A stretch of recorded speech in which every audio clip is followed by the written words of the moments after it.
પણ પુસ્તક વાંચનથી જે 3 મહત્વના સદ્ગુણોનો વિકાસ થાય છે, જે આપણને, આમ તો રીડિંગ ઇઝ ઓલ્સો મેડિટેશન, જે આપણને 3 બાબતો શીખવે છે, એ છે એકાંત, મૌન અને એકાગ્રતા. અને જેઓ મૌન, એકાંત અને એકાગ્રતામાં પારંગત થઈ શકે છે, તેઓ જાત પર રાજ કરી શકે છે.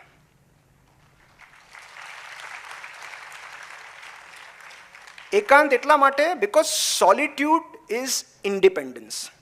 આ જગતની સૌથી મોટી સ્વતંત્રતા આપણું એકાંત માણી શકવું એ છે. કોઈની જરૂર ન પડે.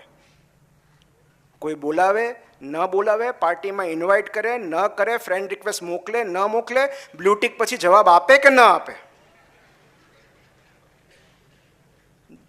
એક બહુ સરસ કોટ છે કે if you are lonely when you are alone, you are in a bad company. જ્યારે તમે એકલા હો, જ્યારે તમે એકાંતમાં હો ને તમે એકલા હો, એનો મતલબ એમ કે તમારી સંગત બરાબર નથી. તો સોલિટ્યુડ ઇઝ ઇન્ડિપેન્ડન્સ. જ્યારે તમે સ્વ સાથેનો સંવાદ, આત્મસંવાદ તમે માણી શકો, તમારી પોતાની હાજરીને માણી શકો, કોઈ બોલાવે કે ના બોલાવે, એ ખરી સ્વતંત્રતા છે. અને મૌન માટે તો એક આધ્યાત્મિક ગુરુ છે જમૈકાના, મુજી, એનું એક બહુ સરસ કોટ છે કે if you can bear your own silence, you are free. જો તમે તમારું મૌન સહન કરી શકો તો તમે મુક્તિની નજીક છો.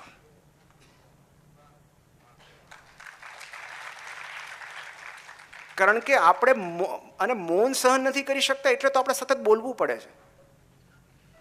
અને ત્રીજું છે એકાગ્રતા. દિવસે ને દિવસે આપણો એટેન્શન સ્પાન કેટલો બધો ઘટતો જાય છે. પહેલાંના સમયમાં પોમેરોડો ટેકનિક હતી કે તમે 30 મિનિટ વાંચો, 5 મિનિટનો બ્રેક લો, પછી 30 મિનિટ વાંચો. અને એટલે જ એ જ એટેન્શન સ્પાનને ધ્યાનમાં લઈને જ સ્કૂલના પીરિયડ 35 મિનિટના કરવામાં આવતા. અને હવે સ્થિતિ એ છે કે 1 મિનિટનું રીલ પણ આપણે 15 સેકન્ડથી વધારે જોતા નથી. સો ધીરે ધીરે ધીરે આપણો એટેન્શન સ્પાન એટલો બધો ઘટી રહ્યો છે, જે આપણા મન માટે, મગજ માટે સૌથી વધારે ભયજનક ચિહ્ન છે. અને અત્યારનું જે સંઘર્ષ છે ને સૌથી મોટો, એ છે instant gratification versus delayed gratification. આ સૌથી મોટી લડાઈ આ છે. કારણ કે અત્યારે સૌથી મોટું જે એડિક્શન છે એ છે ઇન્સ્ટન્ટ ગ્રેટિફિકેશનનું. દરેક આનંદ તાત્કાલિક જોઈએ છે, દરેક રિવોર્ડ તાત્કાલિક જોઈએ છે. મતલબ પિક્ચર મૂક્યું, ઇમિડિયેટલી લાઇક્સ આવી, મેસેજ કર્યો, બ્લુ ટિક થઈ, તરત રિપ્લાય આવ્યો. ફૂડ ઓર્ડર કર્યું, તમને પેલો સ્કૂટર બતાવે છે ક્યાં પહોંચ્યું. એમેઝોન પર તો કે પ્રીમિયમ 2 દિવસમાં મોકલી દેશો, એમેઝોન પ્રાઇમ. અને એક સમય હતો કે આપણે કાગળ લખ્યા પછી 7 દિવસ સુધી રાહ જોતા કે આવશે જવાબ. હવે તો બ્લુ ટિકના 15 મિનિટ પછી જવાબ નહીં આવે તો લોકો ડિપ્રેશનમાં ચાલ્યા જાય છે.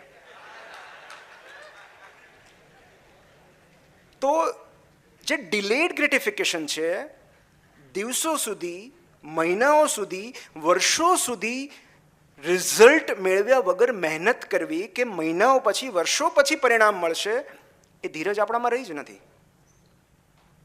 અને માટે હું તો હંમેશા કહું છું કે રિયલ સક્સેસ ઇઝ ઓફલાઈન. તમારા 1 મિલિયન ફોલોવર હોવાથી તમે સફળ નથી. સફળતાનો ખરો માપદંડ તમારા ઓફલાઈન વિશ્વમાં છે. તમે લોકોને કેટલો પ્રેમ કરો છો, કેટલો આદર આપો છો, લોકો તમને કેટલું માન આપે છે. અને આપણે જ્યારે બધા પરીક્ષાઓ આપતા ત્યારે એ જે આનંદ હતો એ ડિલેડ ગ્રેટિફિકેશન હતો કે 12 મહિના વાંચીને પછી એક્ઝામ આપવા જતા. પણ એકવાર કોલેજ પત્યા પછી હવે તો બીજું કયું ડિલેડ ગ્રેટિફિકેશન છે તમે કહો? બધું તાત્કાલિક મળી જાય છે. હું નવલકથા લખી રહ્યો છું એટલે મને ખબર છે કે 3 મહિના, 6 મહિના, 9 મહિના, 1.25 વર્ષ સુધી તમે કોઈ કથા પર કામ કરો ત્યાં સુધી તમને ખબર નથી હોતી કે વાચકોને આ ગમશે કે નહીં ગમે. સો જે ડિલેડ ગ્રેટિફિકેશનને માસ્ટર કરી શકે છે એ ખરી સફળતા મેળવી શકે છે. અને આજે ધીરજ જે છે, મેં પહેલાં જ કીધું કે તમે બહુ ધીરજ રાખી, તો તો આ ધીરજ જે છે એ પુસ્તક વાંચનથી આવે છે. છેલ્લા 2-3 મુદ્દા હું તમને કહી દઉં કે આમ તો પુસ્તકો વાંચવાથી જીવનની બધી સમસ્યાઓ સોલ્વ થઈ જાય છે એવું તો નથી, પણ એટલીસ્ટ પુસ્તકો વાંચવાથી બિનજરૂરી નવી સમસ્યાઓ તો નથી જ ઉદ્ભવતી.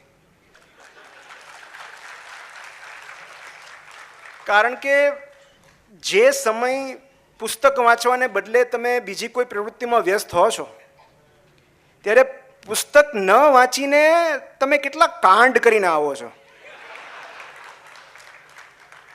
મતલબ 1 કલાક પુસ્તક વાંચવાને બદલે તમને ખુલ્લા છોડી દેવામાં આવે તો કાં તો તમે ક્યાંકથી હાર્ટબ્રેક કરાવીને આવી જાઓ, કાં તો ક્યાંકથી રિજેક્ટ થઈને આવી જાઓ,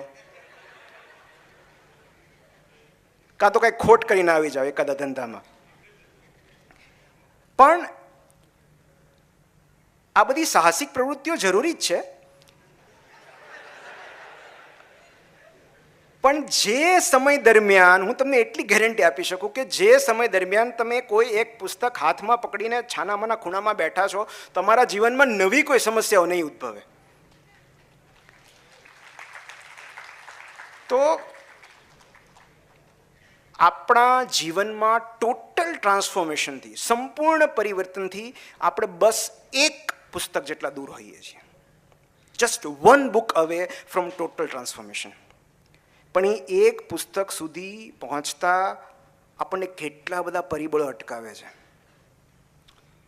કેટલી 16 કે 20 OTT પ્લેટફોર્મ્સ છે.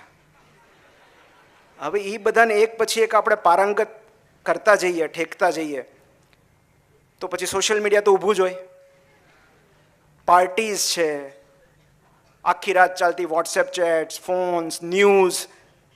મતલબ કંટાળાથી બચવા માટે આપણે કેટલા ધમપછાડા કરીએ છીએ, એકલતા ટાળવા માટે કેટલા જુગાડ કરીએ છીએ, અને છતાં પુસ્તક વાંચન જેવી સસ્તી, ટકાઉ અને ભરોસાપાત્ર પ્રવૃત્તિથી દૂર રહીએ છીએ. તો બીજું કાંઈ નહીં, પુસ્તકો વાંચવાથી એટલી ખાતરી થાય છે કે આ જગતમાં આપણે એકલા જ દુખિયારા નથી. આ જગતમાં આપણી કરતાં પણ વધારે દુઃખી હોય એવા લોકો છે, અને એ લોકોએ પોતાના જીવનમાં કઈ રીતે ટ્રાન્સફોર્મેશન લાવ્યા છે એની વાતો જ્યારે આપણે સાંભળીએ, વાંચીએ, ત્યારે આપણને ખરા અર્થમાં એવું લાગે કે પુસ્તક વાંચનથી જીવન બદલી શકે છે. અને એક મનુષ્યને બરબાદ કરવા માટે બીજું કશું જ કરવાની જરૂર નથી. એની આસપાસથી સાહિત્ય, સંગીત, કલા, પ્રવાસ અને રમતગમત હટાવી દો, એ આપમેળે નાશ પામશે. કારણ કે એ પૈસા રળવાનું સાધન બનતો જશે, એ યંત્રવત બનતો જશે, એ રોકેટની જેમ ઉપર તરફ ગતિ કરશે, વિસ્તરી નહીં શકે. એ ઘણું બધું એકઠું કરશે, વહેંચી નહીં શકે. એ સ્પર્ધાત્મક બનશે, સહયોગાત્મક નહીં. કોમ્પિટિટિવ બનશે, કોલેબરેટિવ કે કમ્પેશનેટ નહીં. આપણે ત્યાં તકલીફ એ છે કે બૌદ્ધિકો વધારે છે ને જ્ઞાનીઓ ઓછા.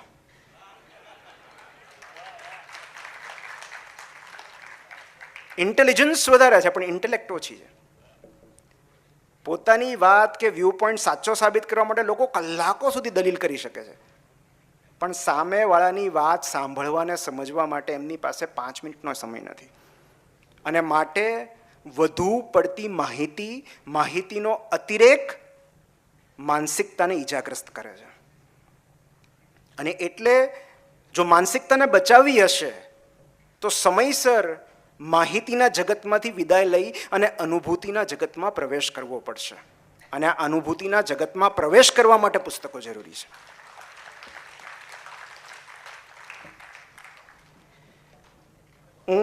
મારે એવો પ્લાન હતો કે જો મારી પાસે થોડો સમય હોય તો હું તમને એ 5 પુસ્તકો કહું જેણે મારું જીવન બદલ્યું છે. તો આ બધી હું ડાઈ વાતો કરું છું, પણ 2019 સુધી મને કહેવામાં બિલકુલ શરમ નથી કે મારું વાંચન બહુ મર્યાદિત હતું. મતલબ જો તમે તમારી ભૂતપૂર્વ જાતને ઇડિયટ ન કહી શકતા હો, જો તમે તમારી ભૂતપૂર્વ જાતને ઇડિયટ ન કહી શકતા હો, તો એનો અર્થ એમ કે તમે હજુ પણ ઇડિયટ છો.